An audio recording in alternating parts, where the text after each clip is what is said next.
A hostile shore, a freezing sky. Over salt-bleached dunes, sentinels watch out the sea. The fallen, long forgotten. The nature of that burial is like nothing we've ever seen. A mission, a sacrifice, unremembered. A sea road to the stars, eternity the sky. Ships of the dead on their final voyages. I can think of worse places to spend eternity in. Beyond the boundaries of the Viking world.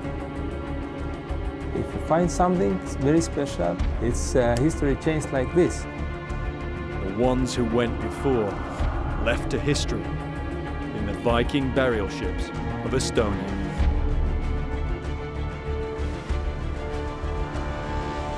From the late 8th to the mid-11th centuries, the Scandinavian peoples burst from their frontiers almost wherever the seas could take them. Through archaeology, now we can explore the world of Viking life by understanding the realm of the Viking dead.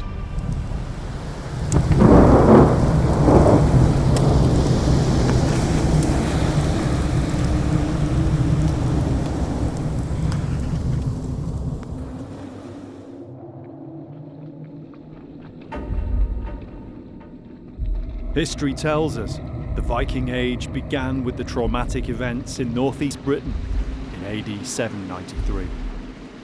Scandinavian ships were not unknown around the coasts of England. They were maybe a welcome sight, bringing trade goods and news from across the North Sea. But when a famous Christian monastery was suddenly sacked, that all changed. Shockwaves went through not just Britain, but across the Christian world. So the page turns and a new period begins. But did the Viking Age really begin like this, so abruptly?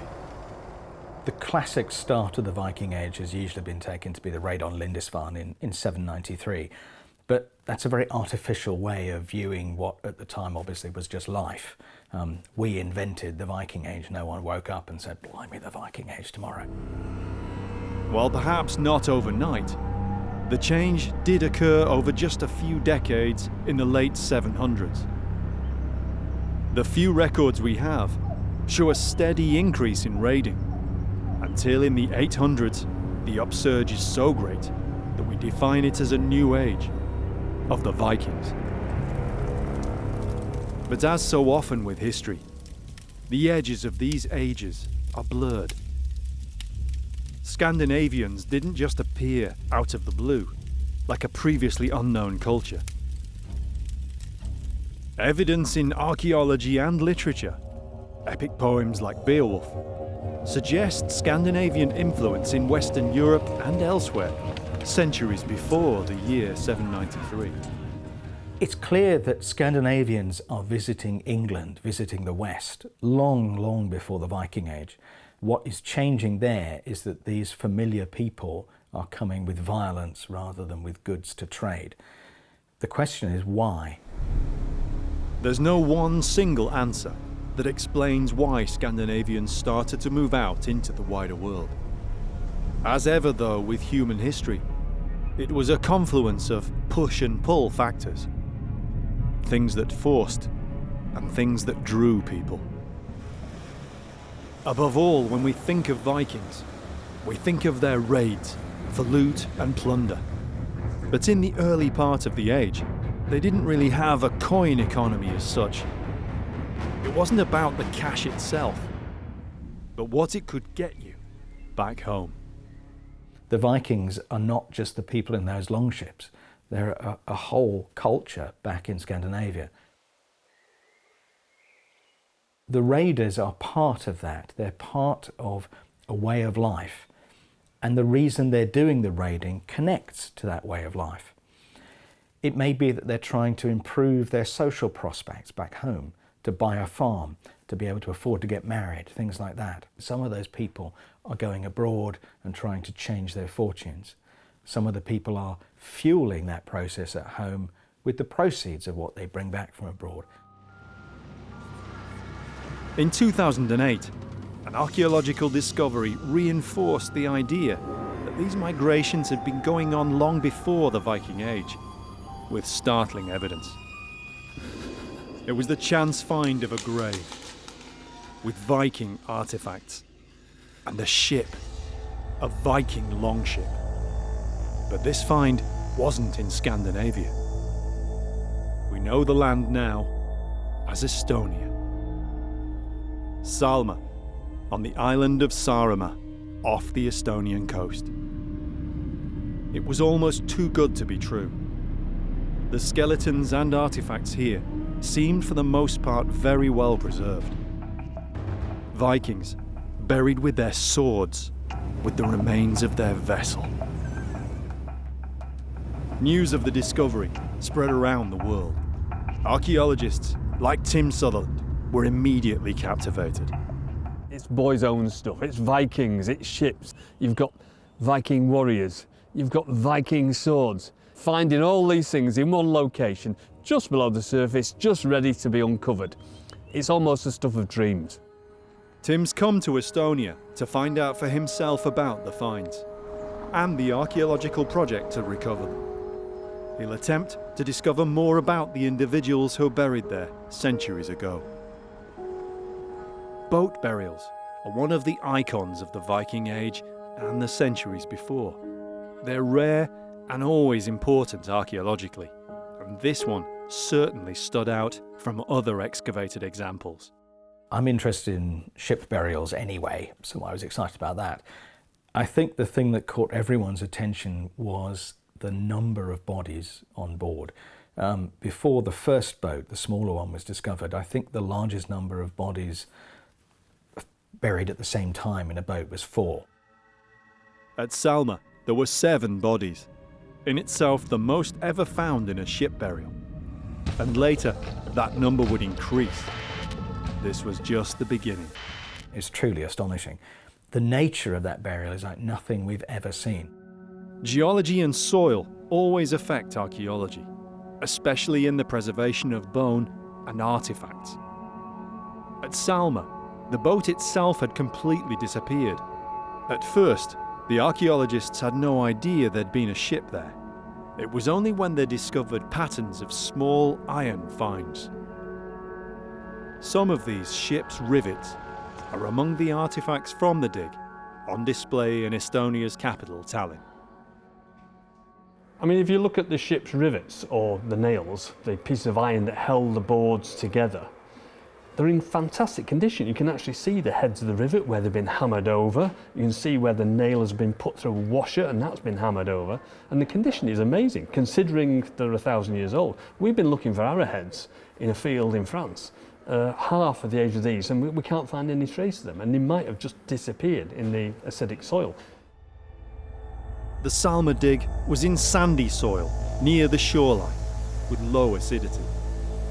The timbers and all organics, apart from most of the bone, had gone. But like the rivets, the other metal finds were well preserved. Many of these artifacts, some richly adorned with precious metals, were very similar to finds from Sweden in the Viking Age. This was around 150 miles east of Sweden. Nothing like this had ever been found here before. What was going on? This is how Salma began to change perceptions of this part of the world in the Viking Age, for archaeologists and historians. John Haywood is an historian and writer. He travels and lectures widely in Scandinavia and the far north. It's through archaeological finds that you begin to be able to place Vikings in places that we didn't know they were, and in many cases at times that we didn't know they were there. When the Salma finds were carbon dated, this is exactly what happened. The artifacts and bones couldn't have been from the accepted Viking Age. This is a find of basically a burial of 2 ships full of Viking warriors that dates from around about the middle of the 8th century. And that is about getting on for half a century before we conventionally think about the Viking Age even having begun. The finds dated to approximately 750 or even as early as 700 AD. Vikings before the Viking Age. The Baltic Sea is a kind of Mediterranean of the north. It's enclosed by North Germany and Poland, as well as Scandinavia and the Baltic countries. We think of the Viking Age beginning as Scandinavians came westwards to Britain, but it made just as much sense for them to head eastwards. To us, looking at the Baltic, the far side of the Baltic, it seems like it may have been the edge of the world. Certainly, if you were living in England or Francia, the Baltic was probably even slightly over the edge of the world. There's a scarcity of written records from this time. Most of the sagas that give us some understanding at least of Scandinavian culture are from several hundred years after the Viking Age ended. So Viking history in the Baltic and elsewhere is driven very much by archaeological finds like Salme. And it seems there was a lot more going on than was previously suspected. I think one of the things that the Salma find is really telling us is that there is a whole world of interaction in the east, in the Baltic. This is not unknown territory for the Scandinavians. Tim is travelling to see the site for himself. Guiding him is one of Estonia's most experienced archaeologists and the man who led the excavation team, Jüri Piets. The region, in Viking times and before, must have been remote, a wilderness. Jüri was used to excavating in the area, so he was given the task by the Estonian Heritage Board. Ja kuna ma olen töötanud üle 20 aasta Saaremaal mitmesuguste erinevate ekspeditsioonidega ja mul olid tuttav nii ümbrus kui ka kohalikud inimesed ja nii muuseumitöötajad, siis oli üsna loomulik, et see ülesanne usaldati mulle. This part of Estonia is still sparsely populated. It's easy to imagine it's hardly changed in centuries. The overland part of the journey is long enough now. Back in the 8th century, there were probably no roads here at all. And just as back then, the rest of the journey is by sea, to Saaremaa Island. The coastline around Salme is flat and featureless. There are miles of dunes, inlets and islands. It's a haven for wildlife. When unexpected burials are discovered in this part of the world, particularly mass graves, it's usually assumed that they're far from ancient. The area was heavily fought over in both World Wars. In 1944, Nazi German forces, pursued by the Russian Red Army, retreated through Salme, possibly right over the gravesite, leaving many dead from both sides. Most are buried in the island's war cemeteries, but many still lie in unmarked graves. Under the Soviet Union, Saaremaa then became a restricted area, closed even to most Estonians until 1989. So when construction workers unearthed the bones, people assumed at first that they were the remains of 20th century soldiers. But Jüri and the team of archaeologists he put together soon got to work and found otherwise. A colleague of Jüri's at the University of Tallinn, Raili Alimai, is an osteoarchaeologist. I remember, actually, Jüri Piets called me and asked that, Raili, please come with me. They have found something in Saaremaa, and please come with me. There are human skeletal remains. We didn't know that these skeletal remains are in the ship, actually buried in the ship. It was beneath the upper layers of skeletons and artifacts that the iron rivets were found. Like the others, Marga Konsa from the University of Tartu was surprised to find that it was a boat grave. They're known in Scandinavia, Britain and Western Europe, but none had been found before in Estonia. I think the first difficulty what we had we didn't know how to excavate the boat. It was first boat, prehistoric boat in Estonia. It is not very scientific, but we started Googling how to excavate a boat burial. Marga and the team adapted to the task and carefully recovered hundreds of rivets, accurately recording their positions, so they were able to bring the lines of the long-disappeared boat back to life. All the while there was the pressure not to hold up construction work too long. The archaeologists also found themselves under pressure of a different kind throughout the excavations, mainly due to the site's location. As well as the main road, it was right by a school building. Hundreds of people visited us and they asked questions, and jury was very polite and always explaining and discussing and all the things. First, it was a little bit disturbing, and I haven't used to do my job like some rock star or celebrity. Maybe it sometimes was a little bit difficult even, because we have photos when we have nearly 100 people watching what we are doing. The school's teachers incorporated the dig and the history of the period into their lessons. I have not seen such interest and respect towards archaeological sites like in Salme. The constant interest throughout the dig was paid off when the archaeologists were able to show some fascinating results. When the excavation was complete, it created a vision of how the burial must have appeared at the time. The grave contained the 7 skeletons.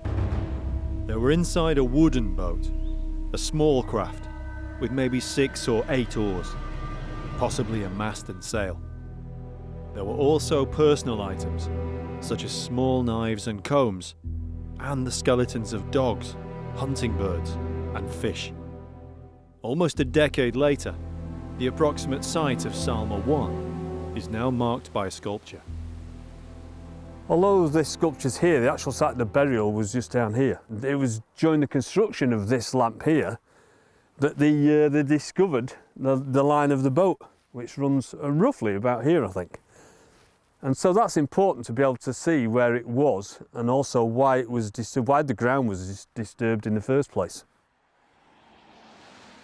It's an unusual piece of sculpture, but it's there so that people know what was here. I mean, it looks like a Viking ship. It's a modern piece of sculpture.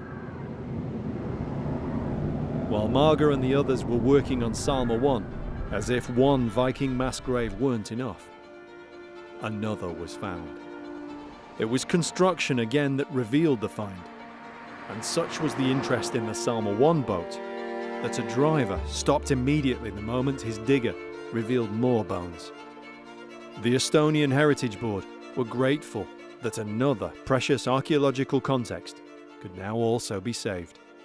This find, Salma II, seemed even more exciting than the first. It was just 40 meters south of Salma I.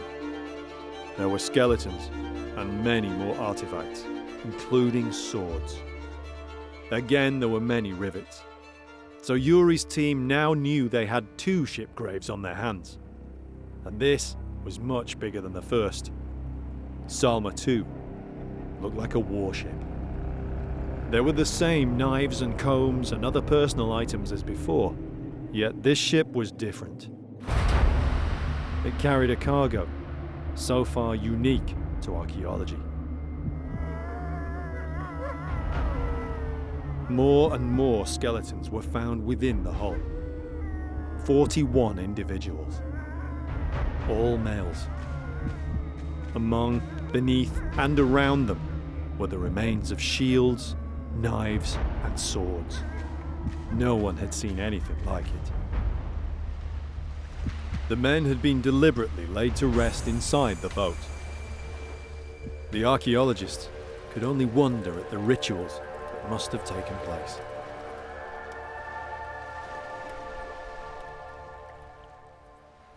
For me, as someone interested not only in boat burials, but particularly what we call mortuary behaviour, what do people do at a funeral? The funeral rites at Salma are utterly amazing. You have all these guys piled up in a mound of dead men, lots of birds and fish and dogs, really quite odd things, at least the birds and fish, to deposit in a grave like this. In all, both boats took more than 2 seasons to fully excavate. It was a surprise to everybody that Salme 2 was even closer to the school, just meters away from it. Somehow the grave had gone undiscovered, even when the school was built. For Yuri, Salme 2 was much more complex to excavate than its forebear, Salme 1.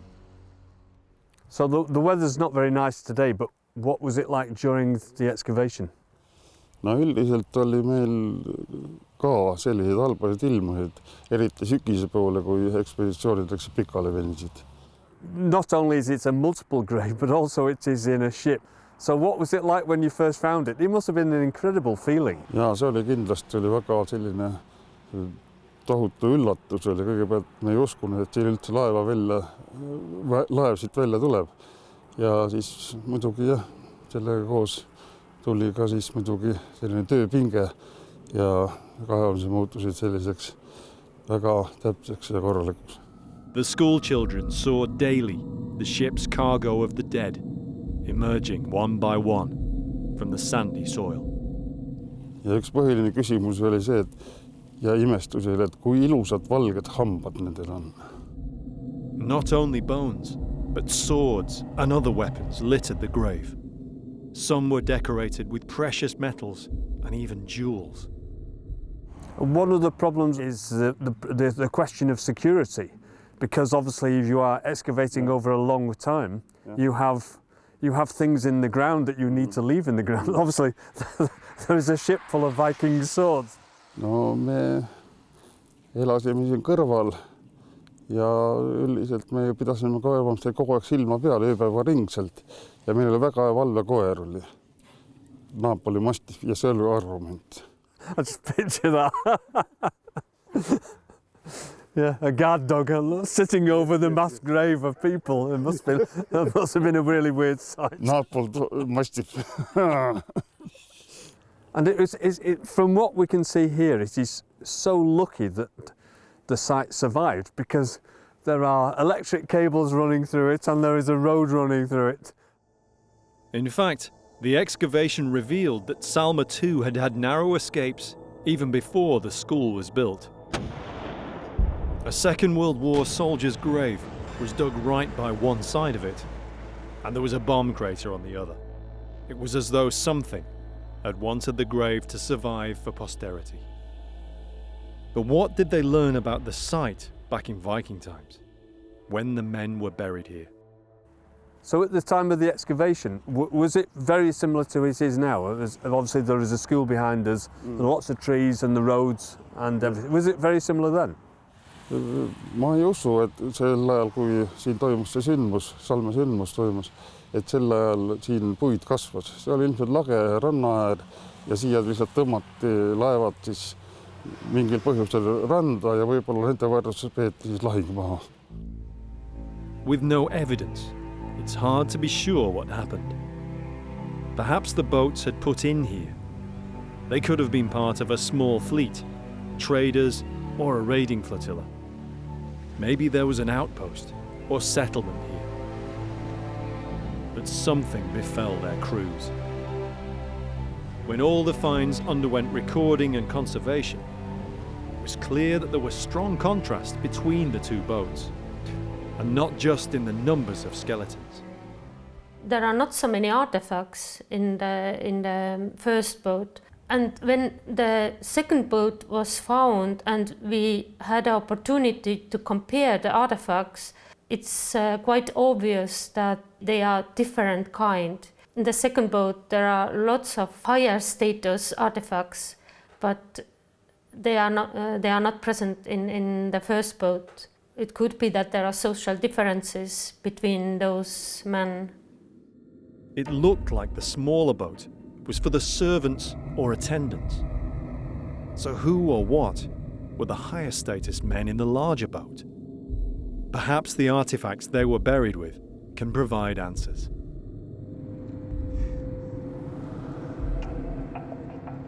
Yuri shows Tim just a small selection of the many finds. Hundreds of items were recovered, and each had to be painstakingly cleaned and catalogued. The personal artifacts were just about all found among the bodies of the men. They weren't chance finds, they were deliberately placed. Almost every individual had a comb made from bone, sometimes ornately decorated. And every man had a small knife. By far the most numerous personal artifacts, though, were gaming pieces. There were more than 200. How many gaming pieces were in a set? In set, it's a different number. And its game is Nefatafel. It's central figure in this was king. Right. So it's slightly like chess in that there is a king piece, yes. And the aim is to attack the king. Yes. Neftafel was a board game that travelled wherever the Vikings travelled. Like chess, it was a game of strategy. And it was obviously important to either the dead or the men who buried them, or both. The object was for one side to try to capture the king, while the king's defenders had to try and help him escape. The most distinctive piece, then, was the king piece. These look to me as if they have been turned on a lathe. They put it on a lathe and then they've turned put it in lathe and grinded and polished. The artifacts certainly seem to build a picture of the culture in which these men lived. Whatever their rank in the hierarchy, this was a warrior society. Strategy, skill, guile and strength were all prized attributes. We tend to think of gaming pieces as a rather elite kind of object. They're a sign of, almost like a sign of intellectual pursuits. You have the leisure time and you have the brain power to play strategic games. At Salma, the gaming pieces are mostly just strewn over the dead. There's several hundred of them. And we can picture whoever it is that's burying these guys, almost like sowing seeds. They're just strewing the gaming pieces over the bodies. Presumably the bodies of their friends, people they knew. It's quite a scene. There was one gaming piece among all the others in the burial that's still the subject of much debate. In the centre of the pile of dead men, there's one particular body that doesn't really have gaming pieces on him, except for one, and he has the king piece, and he has it in his mouth. We shouldn't really speculate what that means, but you know, it certainly stirs the imagination. When it comes to the artifacts from the site, it's impossible to see past the other items buried with each man. The swords. There are classic double-edged Viking swords, large single-edged langsaxes, and shorter machete-style scrammus axes. Obviously they're a kind of iconic object for the Viking Age. They're the thing that every proper Viking ought to have and so on. But I think before Salma, we'd never really imagined that everyone on a mission like this might have their own sword. There are literally more swords than men. It's also interesting how they're buried. Not all of them are buried in the same way. So the single-edged swords are placed with the hilt down. And then if we look at the double-edged swords, they've been bent up, they've been burned, we sometimes say that weapons are killed, weapons are deliberately broken. This isn't unique to Salma. It's common in Viking burials. But rarely, if ever, is it seen on this scale. It points to some kind of meaning in the burial ritual. There's been a lot of speculation about what that means. Are they killing the weapons because they're accompanying someone else who has died? So must the objects die along with the dead person? Is it a way of making them usable by the dead in the next life, where they're going? Or is it instead a kind of protective measure for the living, so that the dead don't return and annoy you? I suspect that this neutralising of the weapons is a protective measure, but we can't be sure. The gaming pieces, the personal items, the higher status men in the larger boat, lower status in the smaller. It's a glimpse into a very structured society. What of the dead themselves?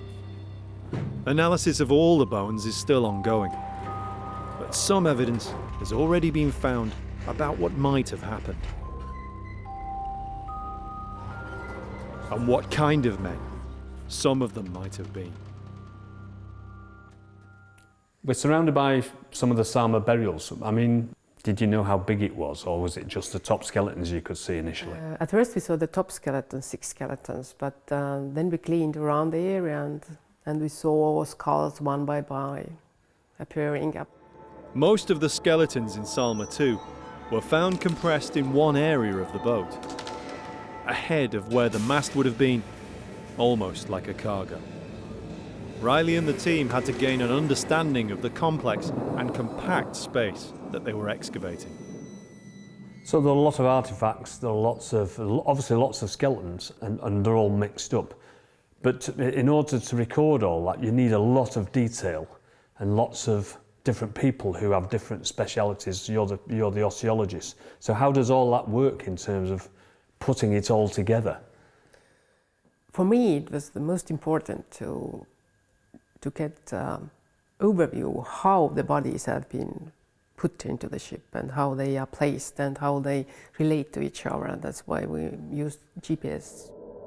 By carefully logging the position of each skeleton, Riley was able to create a 3-dimensional record of the grave.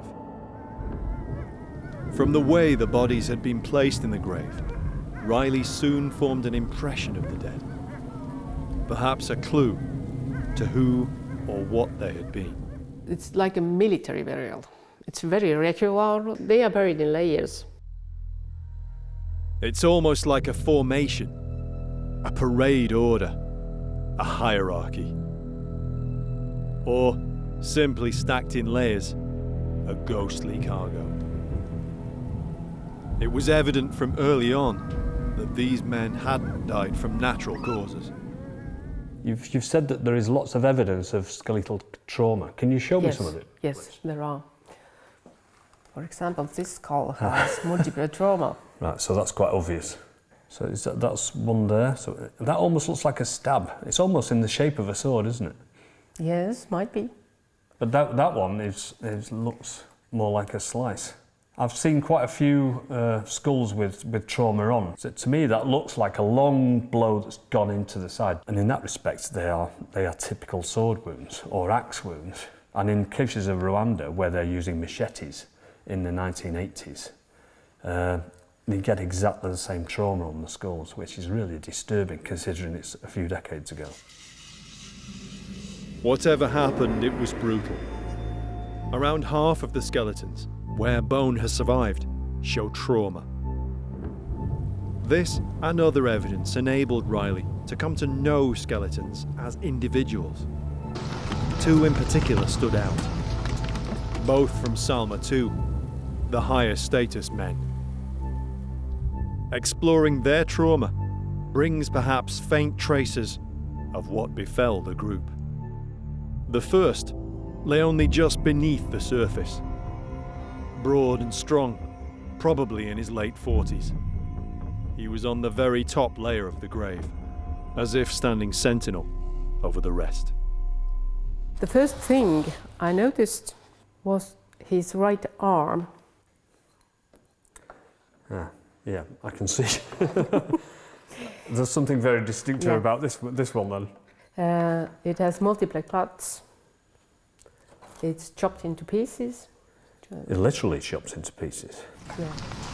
The man had been in a serious fight, and it was the last he ever fought. Now you can see that these strokes come from the same direction, the same angle. Yeah, it's 1, 2, 3, isn't it? That definitely looks like somebody's hacking at somebody like this. So somebody is attempting to disarm him in the most graphic way possible, and that is to chop his arm off. That's very... Then he was put back in the grave with the sword in his hand again. Yeah. Very weird. That is fantastic. And this wasn't all. Riley found the skeleton was covered with weapon trauma. It's as though the individual was first wounded, then overwhelmed. So that's the back of the lower foot. Yeah, this is Yeah. left foot. So somebody has slashed at a foot. It would really hurt, but it wouldn't really disable them, would No. it? No. Painful, but you could work. You can still fight. He's got wounds to the feet, he's got wounds to the arm, and he's got wounds to the head. Are there any other wounds on him? It seems he took everything that was thrown at him, but still they had to be brutal to finish him. It does look like somebody's tried to decapitate him. Yes. But because he was very robust, they didn't So, manage. so they've chopped into the neck, Yeah. but it's not... But they didn't manage to decapitate it. It's hard to be sure, but the wounds don't seem random, as if received in the chaos of a large action. There are so many variables, but it's though this man was surrounded before he was overcome. I'm suspicious. I don't believe in anything at the moment, but I think, one thing is I don't believe it's a huge battle, some kind of. I think it's something, some kind of conflict, unexpected, something unexpected. In my opinion, they were not prepared to something. Further clues in the grave hint that the man was regarded with respect, at least by those who buried him.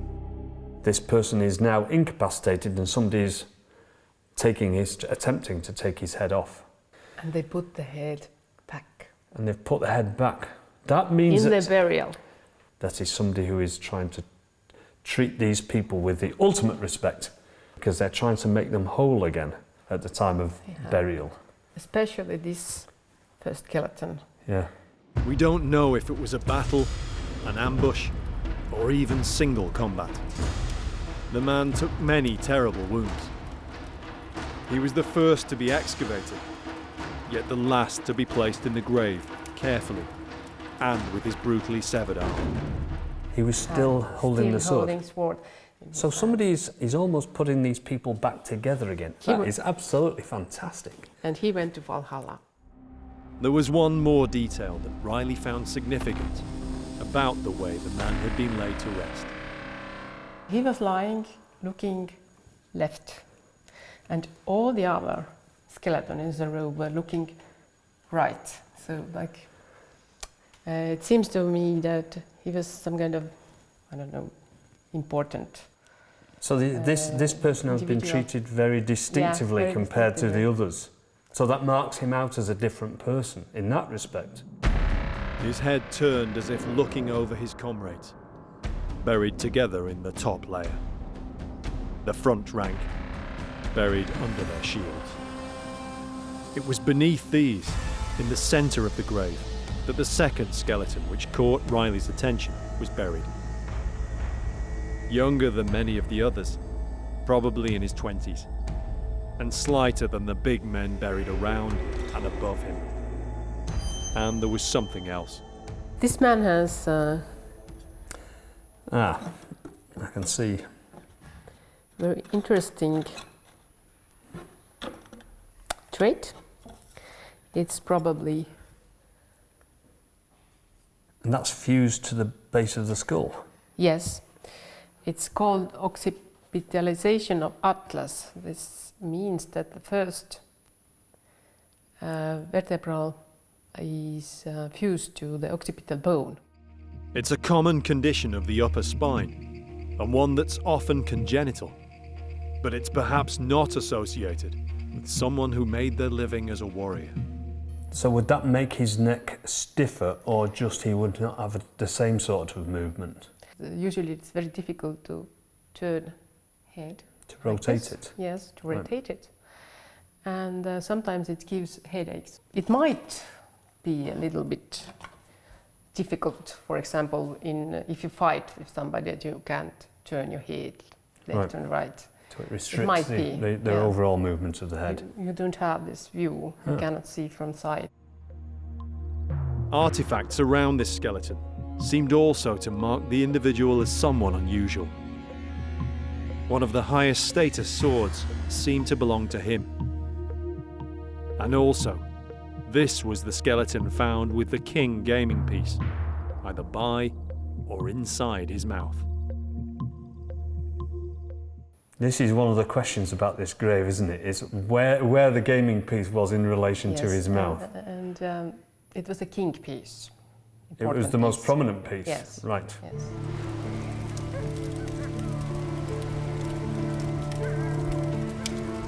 So that is tempting to suggest that it was given to him because he had a position of status, or it could be completely accidental. I could say it could be accidental also. Yeah. Because sometimes these kind of small items move in the grave. It was covered like a carpet of gaming pieces. In this area, a lot of gaming pieces were found. Yeah. This was not the only one, so that's why I think it might be accidental also. Yeah. It might be intentional also, so it's difficult to say today. Was it chance? Or perhaps intended? The only way of marking him out for sure to the recipients in the next world. Scandinavian folklore, the Valkyries. 2 individuals among more than 40. One older, probably a soldier, perhaps a defender, singled out in a position of honor in the grave, as he was in life, perhaps in duty. Another younger, slighter, perhaps well-born, richly equipped, a leader, a noble, or simply perhaps a treasured son or brother. We're unlikely ever to know for sure. DNA and other analyses are yet to be completed. Perhaps they will bring some answers. It's an astonishing find, and we're only just starting to understand what Salma really means. So I think in the coming years there's going to be a number of really quite interesting revelations coming out of that project. But the essence of the way these men were laid to rest conveys something in itself. It seems to me that it's some kind of honor. It's a question of honor and dignity, and maybe it's the rule that you treat other people like you want them to treat you when you are dead and lying in a battleground or wherever. You know. I think maybe they had this kind of thoughts. The Salma graves remain one of the most intriguing and compelling finds from the Viking Age and before.